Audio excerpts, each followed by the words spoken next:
이해운 기획예산처 장관 후보자 지명을 두고 논란이 거셉니다. 이해운 전 의원은 20년간 쌓아온 모든 것을 버리고 결국 강을 건넜습니다. 우리는 그 의미를 직시해야 합니다.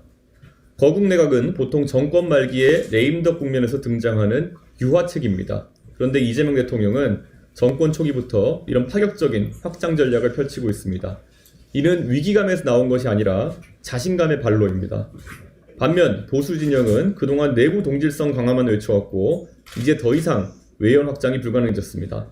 보수는 닫혀가고 민주당은 열려가고 있습니다. 어제 국민의힘은 최고위원회의를 열어 이해운 전 의원을 즉각 제명했습니다.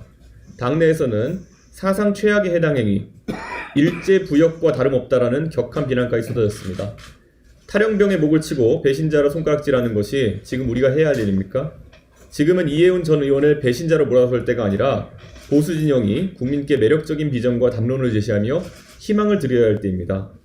해방 후 70년 만에 우리가 일본을 극복해낸 것은 요란했던 친일 청산의 산물이 아니라 도요타를 뛰어넘는 삼성과 하이닉스의 약진 덕분이었습니다. 마찬가지로 지금 이해운 후보자를 요란하게 배신자로 낙인 찍는 것은 무의미합니다. 정작 중요한 것은 보수 진영이 내놓는 경제 비전이 과연 국민에게 얼마나 매력적이냐는 점입니다. 윤석열 정권 3년을 겪는 동안 많은 이들이 고민했습니다. 저 사람을 당선시켜서 대한민국이 나아졌는가? 그리고 내 삶이 나아졌는가? 보수 세력이 극우 노선을 걸으며 집권해도 국민의 삶이 나아지지 않으니 결국 사람들은 등을 돌렸습니다. 누군가 등을 돌렸다면 왜 떠나는지 그 이유를 살펴야지 떠난 사람을 저주해서 무엇을 얻겠습니까? 보수 담론이 저급해진 원인은 상대를 감옥에 보내면 문제가 해결된다는 검찰주의적 사고방식에 있습니다. 정책을 놓고 진지하게 고민하지 않으니 결국 상대를 감옥으로 보내는 데만 몰두했고 그것마저 뜻대로 되지 않자 이제 남은 것은 저주뿐입니다. 상대를 감옥에 보낸다고 해서 경제가 살아나고 민생이 나아지겠습니까? 급기야 공식 토론장에는 내놓지도 못할 부정선거 주장을 유튜브에서 붙잡고 부흥회를 열지 않았습니까? 와신 상담이 무엇입니까? 오나라의 왕 부차는 아버지의 원수를 갚겠다며 장작더미 위에서 자며 복수심을 불태웠습니다. 그는 월나라 왕 구천을 무릎 꿇게 하는 데 성공했지만 이내 자만했고 결국 오나라는 망하고 말았습니다. 반면 구천은 패배 후 쓸개를 핫태며 치욕을 되새겼습니다. 그러나 복수심만 쫓지 않고 나라를 부강하게 만들며 인재를 모으고 실력을 길렀습니다. 윤석열이라는 부차를 이미 겪은 보수 진영이 아직도 복수에만 매몰되어 있습니까? 이제는 우리가 진정 와신 상담해야 될 때가 아닙니까? 보수 진영의 또 다른 문제는 세대 교체에 실패하고 있다는 점입니다. 젊은 세대가 정치 전면에 부상해서 지지층이 변하고 있는데도 기득권층은 역시 1970년대의 언어로 시대착오적인 주장을 반복하고 있습니다. 이런 구태의연한 태도로는 미래를 내다볼 수도 없고 현재 현실은 끝이 보이지 않는 암흑의 터널처럼 느껴질 뿐입니다. 그러니 많은 사람들이 상처받고 평생 쌓아온 것을 내던진 채 화전민처럼 떠돌고 있습니다. 이해운 후보자님께 당부 말씀드립니다.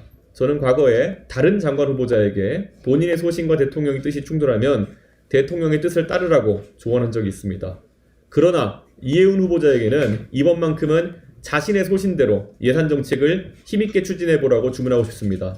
대통령이 그 소신을 받아들일 배포가 있느냐에 따라 이해운 후보자의 이번 선택이 옳았는지가 판가름이 날 것입니다. 그 외에는 이 논란을 잠재울 방법이 없습니다. 이재명 정부의 선심성, 낭비 재정을 막아내고 자신의 역량을 직접 증명해 보십시오. 반대로 대통령에게 아부하거나 그 정권에 부역하는 모습을 보인다면 제가 아무리 개인적으로 가까워도 정치인으로서 결코 용납할 수 없습니다. 그때는 저도 이해운 후보자를 향해 가차없는 비판을 퍼부을 것입니다. 임진왜란 당시 원균이 조선수군을 무모하게 이끌어서 7천량 회전에서 괴멸당했을 때 간신히 빠져나온 배 12척이 남아 있었습니다. 그 12척이 올바른 지휘관을 만나 전략적 요충지인 명량해협을 지켜내어 나라를 구했습니다. 개혁신당의 배는 고작 3척에 불과합니다. 그러나 3척이라도 옳은 길목을 지키면 나라를 지킬 수 있습니다. 반대로 107척이라도 사지로 향하면 결국 전멸하고 맙니다. 개혁신당은 비록 규모는 작지만 방향은 알고 있습니다. 저희 개혁신당은 보수의 근본부터 다시 세우기 위한 고민을 멈추지 않겠습니다. 국민에게 희망과 비전을 제시하고 젊은 세대에게 문을 활짝 열어주는 정당, 그것이 진정한 보수입니다.